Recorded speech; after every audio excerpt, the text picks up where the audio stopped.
بسم اللہ الرحمن الرحیم۔ میرا نام ساول ہے۔ میرا تعلق ایک گاؤں سے تھا۔ بچپن سے ہم لوگ گاؤں میں آباد تھے۔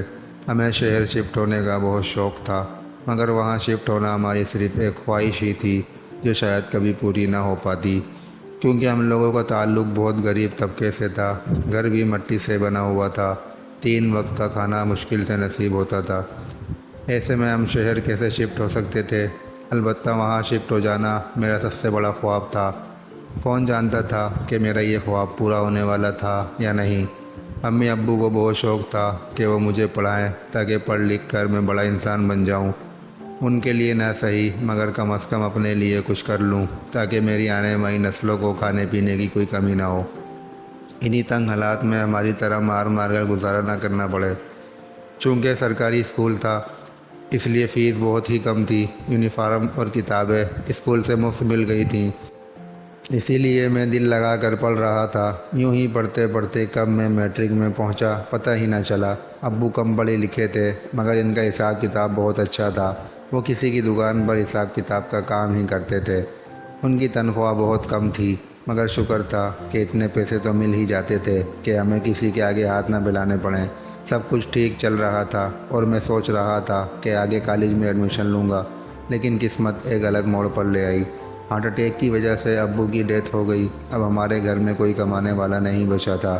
امی نے اپنے میکے والوں سے مدد مانگی مگر وہ بھی زیادہ دیر تک ہماری مدد نہ کر سکے۔ وجہ یہ تھی کہ وہ بیچارے خود بھی غریب تھے، کہاں تک ہماری مدد کر سکتے تھے۔ ہمارے گھر میں اب نوبت فاقوں تک پہنچ چکی تھی۔ جو پیسے تھے وہ ابو کے کفن دفن میں خرچ ہو گئے۔ محلے میں جو امیر لوگ تھے ہم نے ان سے بھی مدد مانگی، لیکن وہ امیر لوگ نہ جانے کس غرور میں تھے، ہمیں 1 روپیہ دینے سے بھی انکار کر دیا۔ ایک عورت نے تو یہ تک کہہ دیا تھا کہ اگر آج تم غریبوں کو پیسے دے دیے تو ہر بار ہمارے گھر پیسوں کی بھیک مانگنے آ جاؤ گے۔ تم جیسے غریبوں کو میں اچھی طرح جانتی ہوں۔ یہ بات سن کر میرا دل ٹوٹ گیا۔ میں نے لوگوں سے مانگنا چھوڑ دیا اور نمازیں پڑھ کر اللہ سے مدد کی درخواست کرنے لگا کہ یا اللہ ہم لوگوں کی مدد کریں ورنہ شاید غریبی سے ہم مر ہی جائیں گے۔ ایک دن میں ظہر کی نماز پڑھ کر مسجد سے واپس آ رہا تھا۔ راستے میں مجھے اسلم صاحب مل گئے۔ اسلم صاحب وہی تھے جن کی بڑی سی دکان پر ابو حساب کتاب کا کام کرتے تھے۔ اسلم صاحب نے مجھ سے میرا حال احوال پوچھا تو میں نے انہیں اپنے گھر کے حالات کے بارے میں بتایا۔ یہ سن کر وہ بولے تم پڑھے لکھے ہو، میری دکان پر آ کر نوکری کر لو، اتنی تنخواہ تو دے دوں گا کہ گھر کا خرچہ چل جائے اور چولہا چل پڑے۔ ان کی باتیں سن کر بے ساختہ میں نے اللہ کا شکر ادا کیا اور ان کی دکان پر جانے لگا۔ 1 ماہ بعد تنخواہ مل گئی جو گھر کا راشن ڈالنے اور بل وغیرہ ادا کرنے کے لیے کافی تھی۔ میں اسی پر بہت خوش تھا۔ جب میں امی کے پاس تنخواہ لے کر آیا تو وہ رونے لگی۔ میں نے ان سے رونے کی وجہ پوچھی تو وہ بولی بیٹا اتنی سی عمر میں تو نوکری کرنے لگا ہے، تجھے پڑھانا ہمارا خواب تھا لیکن قسمت کہاں لے آئی، تیرا باپ ہمیں تنہا چھوڑ کر چلا گیا۔ امی کی باتیں سن کر مجھے بھی رونا آ رہا تھا مگر میں ان کے سامنے رو نہیں سکتا تھا کیونکہ اگر میں رو پڑتا تو وہ بھی کمزور ہو جاتی۔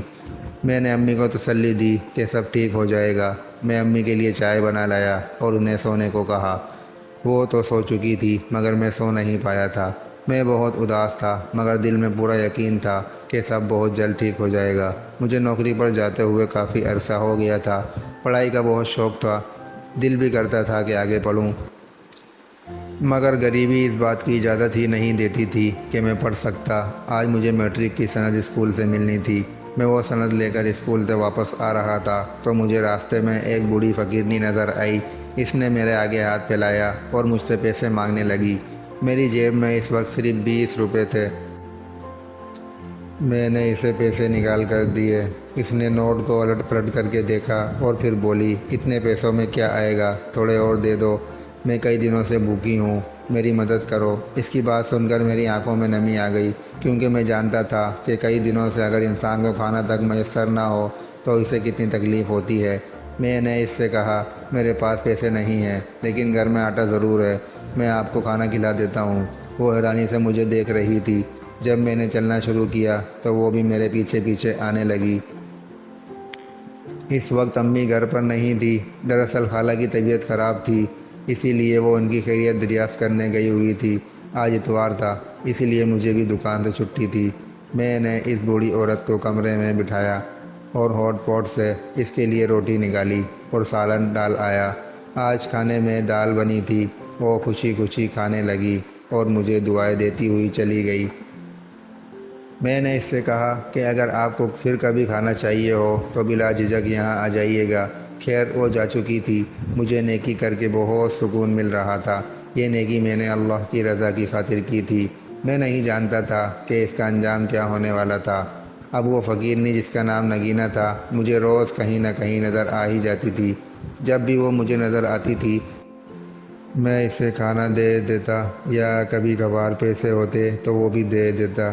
اسی طرح وقت گزرتا گیا۔ میں 20 سال کا ہو چکا تھا اور اب تک وہ فقیرنی مجھے نظر آتی تھی۔ کوئی بھی ایک دن ایسا نہیں گزرا تھا جب اس نے مجھ سے مدد مانگی ہو اور میں نے اس کی مدد نہ کی ہو۔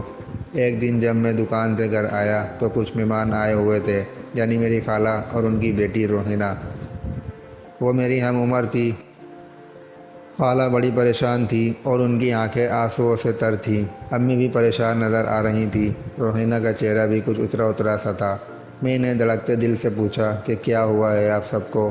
تو خالہ کہنے لگی میں بڑی بیمار ہوں، ڈاکٹروں نے جواب دے رکھا ہے میرا اور میری بیٹی کا اس دنیا میں آپ لوگوں کے سوا کوئی نہیں۔ میرے مرنے کے بعد کون میری بچی کا خیال رکھے گا؟ اسی لیے ساول میں چاہتی ہوں تم میری بچی سے جلد از جلد شادی کر لو۔ خالہ کی بات سن کر مجھے بہت صدمہ ہوا۔ میں شادی نہیں کرنا چاہتا تھا۔ وجہ صرف یہ تھی کہ گھر میں صرف 2 لوگوں کے لیے کھانے کی روٹی پوری ہو پاتی تھی۔ اگر میں شادی کر لیتا تو بیوی کے خرچے کیسے پورا کرتا؟ میں خالہ کو انکار کر دینا چاہتا تھا، مگر خالہ جس طرح رو رہی تھی نہ جانے کیوں مجھ سے انکار نہ ہو پایا۔ میں نے ہاں کر دی۔ میرا اقرار سن کر سب بڑے خوش ہوئے۔ خالہ کہہ رہی تھیں کہ 2 ماہ کے اندر اندر سادگی سے شادی کر دیں گے۔ میں بھی دن رات اللہ سے دعا کر رہا تھا کہ ہمارے حالات اچھے ہو جائیں۔ کچھ دنوں سے مجھے وہ فقیرنی نظر نہیں آ رہی تھی۔ میں پریشان تھا اور اس کے لیے دعا کر رہا تھا کہ اللہ اسے ٹھیک رکھے۔ آج مجھے دکان سے جلدی چھٹی مل گئی تھی کیونکہ مالک کسی شادی پر جا رہا تھا۔ اس وقت 4 بج رہے تھے۔ جب میں واپسی پر گھر جا رہا تھا تو مجھے اسی مخصوص جگہ پر وہ فقیرنی نظر آئی۔ میں اس کے پاس آ گیا اور اس کا حال احوال پوچھا۔ چہرے سے وہ کافی پریشان نظر آ رہی تھی۔ اچانک وہ مجھے کہنے لگی ساول مجھ سے شادی کر لو، مجھ سے نکاح کر لو۔ اس کی بات نے میرے رونگٹے کھڑے کر دیے۔ کہاں میں 20 سال کا تھا اور کہاں وہ 60 سال کی تھی۔ ہمارا تو کوئی جوڑ ہی نہیں بنتا تھا۔ میں نے اس سے پوچھا کہ آپ یہ کیا کہہ رہی ہیں؟ اس نے میرا زبردستی ہاتھ تھاما اور کہیں لے جانے لگی۔ میں ڈر رہا تھا۔ رات کے 9 بجنے والے تھے۔ میں فوری گھر کے لیے نکل گیا۔ میرا سانس تیز تیز چل رہا تھا اور دل دھڑک رہا تھا۔ جب گھر آیا تو امی پریشان تھی۔ وہ بولی تم تو 7 بجے تک آ جاتے ہو، آج دیر کیسے ہو گئی؟ میں نے جھوٹ بول کر کہا کہ آج کام زیادہ تھا۔ امی نے روٹی کا پوچھا تو میں نے انکار کر دیا۔ میرا جسم ہولے ہولے کانپ رہا تھا۔ مجھے سمجھ ہی نہیں آ رہا تھا کہ جو میں نے کیا تھا وہ ٹھیک تھا یا نہیں۔ میں نے نگینہ یعنی اس 60 سالہ بوڑھی فقیرنی سے شادی کر لی تھی۔ یہ بات میں چاہ کر بھی کبھی امی کو نہیں بتا سکتا تھا۔ اس بوڑھی فقیرنی سے شادی کرنے کے پیچھے کیا راز تھا یہ تو صرف میں اور وہ فقیرنی ہی جانتے تھے۔ اب وہ فقیرنی مجھے روز ہی بلا لیتی اور مجھ سے ڈھیروں باتیں کرتی۔ ہم جہاں ملاقات کرتے تھے وہ جگہ ایک پرانی عمارت تھی جو کھنڈر بن چکی تھی۔ وہاں ہی ہم ملتے تھے تاکہ کوئی ہمیں ایک ساتھ دیکھ نہ لے۔ ایک دن میں نے اس کو بتایا کہ میری کزن ہے روحینہ جس سے امی چاہتی ہیں کہ میں شادی کر لوں اور اسی مہینے میری شادی متوقع ہے۔ میں نے اسے ڈرتے ڈرتے بتایا کیونکہ مجھے لگ رہا تھا کہ یہ بات سن کر وہ مجھ پر غصہ کرے گی اور بولے گی کہ دوسری شادی مت کرنا، لیکن حیرت انگیز طور پر وہ بولی ساول تم خوشی خوشی اس لڑکی سے شادی کر لو اور میری دعا ہے کہ تم اس کے ساتھ خوش رہو۔ وہ مجھے دل سے دعا دینے لگی جبکہ میں حیران رہ گیا تھا۔ یہ کیسی عورت تھی مجھے سمجھ نہ آیا۔ اس فقیرنی نے اچانک اپنے سویٹر کی جیب میں ہاتھ ڈالا اور کوئی چیز نکالی۔ کہنے لگی یہ رکھ لو، مگر میں انکار کرتا تھا۔ میں وہ چیز کسی بھی قیمت پر اس سے نہیں لے سکتا تھا، مگر اس نے زبردستی میری جیکٹ کی جیب میں وہ چیز رکھ دی۔ میں کانپتا ہوا گھر آیا تھا اور ڈر رہا تھا کہ اگر کسی نے یہ دیکھ لیا تو کیا ہوگا۔ میں گھر آیا اور امی سے چھپ کر اسے اپنی الماری میں چھپا دیا۔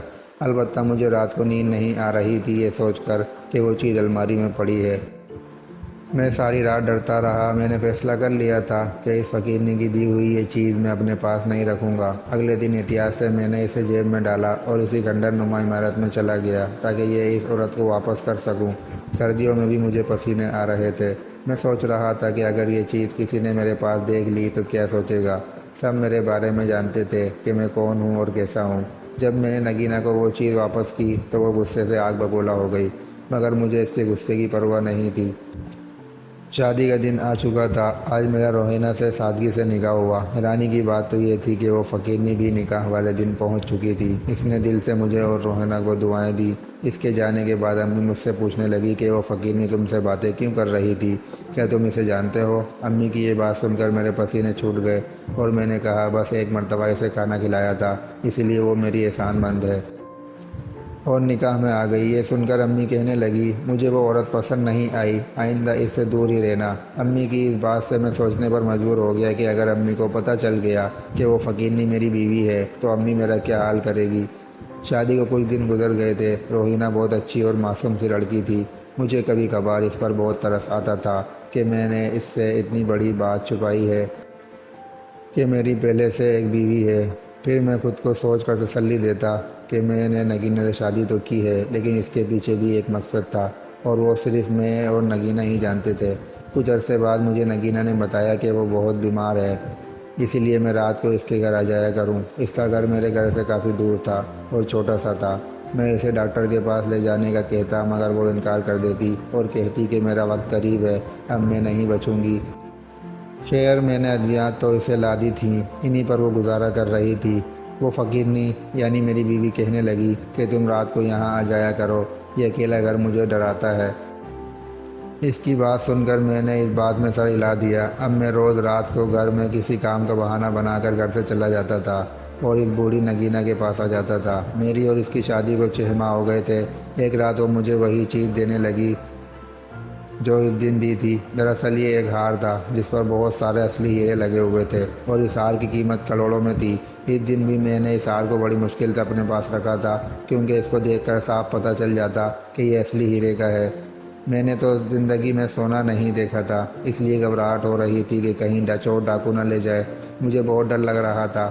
دوسری وجہ یہ تھی کہ اگر محلے والے یا میرا کوئی دوست وغیرہ یہ ہار میرے پاس دیکھ لیتا تو میرے بارے میں شک میں پڑ جاتا اور سوچتا کہ یقیناً میں نے یہ ہار کہیں سے چوری کیا ہے، کیونکہ میں تو غریب تھا، ہیرے سے بنا ہار خریدنا افورڈ نہیں کر سکتا تھا۔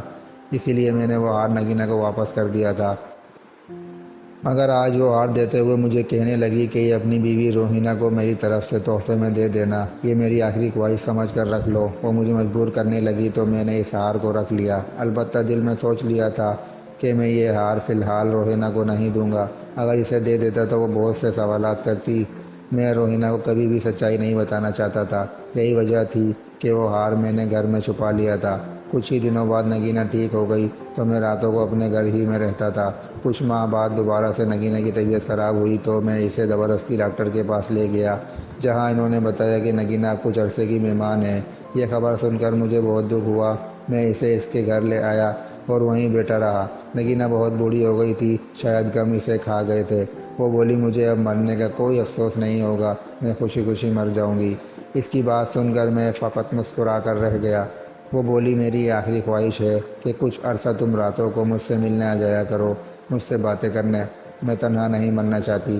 اس کی بات سن کر میں تڑپا اور رونے لگا۔ پھر بولا اللہ آپ کو لمبی عمر دیں گے، میری دعا ہے۔ میں اسے حوصلہ دے رہا تھا۔ امی اور روحینہ مجھ سے پوچھنے لگی تھی کہ تم رات کو کہاں غائب ہو جاتے ہو؟ وہ بڑے مشکوک لہجے میں مجھ سے پوچھتی تھی۔ میں نے ان سے جھوٹ بول کر کہا کہ دوسری جگہ نوکری کرتا ہوں۔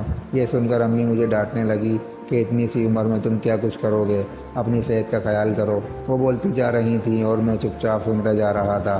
ہفتے کی رات میں روحینہ اور امی کے سونے کی تسلی کر کے دوبارہ گھر سے نکل گیا۔ امی نے مجھے منع کیا تھا کہ تم دوسری نوکری نہیں کرو گے، لیکن میں کوئی دوسری نوکری نہیں کر رہا تھا بلکہ نگینہ کے گھر جاتا تھا۔ وہ بڑی بیمار تھی۔ آج بھی جب میں اس کے گھر آیا تو بستر پر ہی لیٹی رہی۔ میں اس سے باتیں کر رہا تھا جب دروازے پر دستک ہوئی۔ کھڑکی سے باہر دیکھا تو دنگ رہ گیا کیونکہ باہر میری بیوی روحینہ اور امی کھڑے تھے۔ میں ڈر گیا اور نگینہ کو بتایا تو وہ بولی اپنی ماں اور بیوی کو اندر آنے دو، میں ان سے بات کرنا چاہتی ہوں۔ خیر اس کی بات سن کر میں نے دروازہ کھول دیا تو وہ دونوں اندر آ گئیں اور غصے میں تھی اور کہنے لگیں، آج ہم نے سونے کا ڈرامہ کیا تھا تاکہ پتہ چل سکے تم آخر جاتے کہاں ہو۔ یہ کس کا گھر ہے اور تم یہاں کیوں آئے؟ امی نے پوچھا۔ نگینہ، وہ بوڑھی عورت میری بیوی، خود ہی کپ کپاتی آواز میں کہنے لگی، میں ساول کی بیوی ہوں اور میں نے اسے کہا تھا کہ روزانہ رات کو یہاں آ جایا کرو۔ یہ بات سن کر امی اور روحینہ کو سخت صدمہ پہنچا۔ امی اس فقیرنی کو پہچان چکی تھیں۔ امی اور روحینہ غصے میں آ گئی تھیں، مگر نگینہ نے ان سے کہا کہ ایک مرتبہ میری بات سن لو، اس کے بعد ہی کوئی فیصلہ یا بات کرنا۔ پھر امی اور روحینہ صدمے کی کیفیت میں کرسیاں کھینچ کر نگینہ کی چارپائی کے پاس بیٹھ گئیں۔ نگینہ اب انہیں سب کچھ بتا رہی تھی۔ نگینہ اپنی بوڑھی آواز میں کہنے لگی، کئی سالوں پہلے کی بات ہے، ہم سب 6 بہن بھائی تھے، 5 بڑے بھائی اور میں ایک بہن۔ ہم لوگ جدی پشتی امیر لوگ تھے، ہماری ڈھیروں زمینیں تھیں اور بنگلے تھے، پیسوں کی کوئی کمی نہ تھی۔ میرے بھائی بہت عیاش اور خود پرست لوگ تھے، انہوں نے کبھی زندگی میں اچھے کام نہ کیے، ہمیشہ امی اور ابو کو رسوا کیا اور ان سے بدتمیزی کی، جبکہ ان کے مقابلے میں نے ہمیشہ امی ابو کا خیال رکھا اور ان کا نام اونچا کیا اور ان کی حد سے زیادہ خدمت کی۔ میں نے سوچ لیا تھا کہ کبھی شادی نہیں کروں گی، بلکہ ہمیشہ ہی امی ابو کی خدمت کروں گی، مگر جب ابو کو لگا کہ ان کی موت کا وقت قریب آ گیا ہے تو انہوں نے اپنی سب زمینیں اور بنگلے میرے نام کر دیے۔ میں اربوں روپے کی مالکن بن گئی تھی۔ بھائیوں کو ان کے سلوک کی وجہ سے جائیداد سے الگ کر دیا گیا تھا۔ ابو نے مجھے کچھ وکیل مقرر کر دیے تھے جو سارے معاملات کے گواہ تھے۔ امی ابو یوں ہی فوت ہو گئے۔ بھائیوں نے بڑی کوشش کی کہ وہ مجھ سے جائیداد اور میری مال و دولت ہتھیا لیں، مگر سارے کاغذات میرے پاس تھے جو میں نے عدالت میں پیش کیے اور عدالتی کارروائی کرتے ہوئے بھائیوں کو نوٹس بھجوا دیا کہ اگر آئندہ انہوں نے میری جائیداد کو لالچ کی نگاہوں سے دیکھا تو ان پر قانونی کارروائی کرتے ہوئے سخت سزا دی جائے گی۔ بھائی ہار کر چپ ہو کر بیٹھ گئے۔ ان کے بچے بھی اب بڑے ہو چکے تھے، بھائی بھی بوڑھے ہو چکے ہیں۔ ان کا کہنا تھا کہ وہ نہ صحیح لیکن ان کے بچے ضرور اب مجھ سے یہ جائیداد ہتھیا لیں گے۔ ابھی بھی میرے 5 بھائی زندہ ہیں، وہ انتظار کر رہے ہیں کہ کب میرا انتقال ہو جائے۔ کاغذات میں یہ لکھا تھا کہ اگر میری موت ہو گئی تو بعد میں یہ جائیداد میرے شوہر اور بچوں کو ملے گی۔ چونکہ میں نے شادی نہیں کی اسی لیے اب یہ جائیداد بھائیوں کے بچوں کو چلی جائے گی۔ میں نے شادی کی تھی مگر شوہر بھی لالچی نکلا، اسی لیے اس سے خلا لے لی۔ اب یہ جائیداد اور زمینیں میرے ابو کی امانت ہے میرے پاس۔ میں ان کو اپنے بھائیوں اور ان کے بچوں جیسے لالچی اور عیاش پرست لوگوں کو نہیں دے سکتی، اسی لیے میں نے سوچا کہ جب تک میں زندہ ہوں میں ابو کی امانت کی خود حفاظت کروں گی، مگر جب موت کا وقت قریب آ گیا تو سوچا کہ اسے کسی ضرورت مند، مخلص اور نیک انسان کو دے جاؤں گی۔ میں نے جان بوجھ کر فقیرنیوں والا حلیہ اپنایا ہوا تھا تاکہ مخلص اور اچھے انسان کو تلاش کر کے اس سے شادی کر کے جائیداد اس کے نام کر دوں۔ میں نے بہت سے لوگوں کو آزمایا فقیرنی بن کر، مگر کوئی اچھا انسان نہ مل سکا۔ میں مایوس ہو چکی تھی، لیکن پھر ایک دن ساول سے ملاقات ہوئی۔ یہ عمر میں چھوٹا تھا مگر ضرورت مند بھی تھا۔ میں نے اسے آزمایا تو یہ میری آزمائش پر پورا اترا۔ یہ بڑا رحم دل تھا، اس کے دل میں پیسوں کی کوئی لالچ نہ تھی، اسی لیے میں نے اس سے شادی کی بات کی اور سارا قصہ سنایا۔ یہ میری مدد کے لیے راضی ہو گیا تھا، اسی لیے اس سے شادی کر لی۔ یہ بڑا نیک انسان ہے، اسی لیے میں نے ساری جائیداد اس کے نام کر دی ہے۔ اب میری موت کا وقت قریب آ چکا ہے۔ نگینہ سارا ماضی سنا کر خاموش ہو چکی تھی، جبکہ امی، روحینہ اور میری آنکھوں میں آنسو تھے۔ نگینہ کی یہ کہانی دردناک تھی کہ اس کے بھائی اس کے دشمن تھے۔ میں نے نگینہ سے شادی والی بات امی سے اس لیے چھپائی تھی کیونکہ اگر میں امی کو سچ بتا دیتا تو وہ کبھی مجھے شادی نہ کرنے دیتی۔ یہ بات سچ تھی کہ میں نے نگینہ سے پیسوں کی لالچ میں ہرگز شادی نہیں کی تھی۔ کچھ ہی دنوں بعد نگینہ کی موت ہو گئی تھی۔ ہم سب نے اسے دفنا دیا تھا۔ ہم سب اس کی موت سے بہت افسردہ ہوئے تھے۔ وہ ہیرے سے بنا ہار میں نے روحینہ کو پہنا دیا تھا جو نگینہ نے دیا تھا۔ اس کے بعد ہم لوگ شہر میں شفٹ ہو گئے۔ اللہ نے مجھے میری صبر اور نیکی کا صلہ دے دیا تھا۔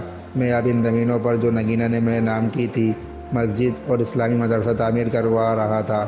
اس کے علاوہ میں نے خود بھی کالج میں ایڈمیشن لے لیا تھا۔ وہ کالج بھی میں نے لوگوں کی آسانی کے لیے تعمیر کروایا تھا اور اس کا سارا ثواب نگینہ کو جا رہا تھا۔ میں نے اس کے نام سے اسکول بھی تعمیر کروائے اور اس کی طرف سے صدقات بھی کیے۔ میں نے خواب میں ایک رات نگینہ کو دیکھا کہ وہ جنت میں سیر کر رہی تھی۔ میری نیت ہمیشہ صاف رہی تھی اور میں ہمیشہ اللہ کا شکر گزار رہا تھا جس کی وجہ سے اس نے مجھے بھی امیر کر دیا تھا۔ اگر آپ کو آج کی کہانی پسند آئی ہے تو ویڈیو کو ضرور لائک کیجئے گا اور اپنے دوستوں کے ساتھ بھی شیئر کیجئے گا، اور ہاں، اگر آپ نے ابھی تک ہمارا چینل سبسکرائب نہیں کیا تو ضرور سبسکرائب کریں۔ ملتے ہیں کسی نئی اور دلچسپ کہانی کے ساتھ۔ اللہ حافظ۔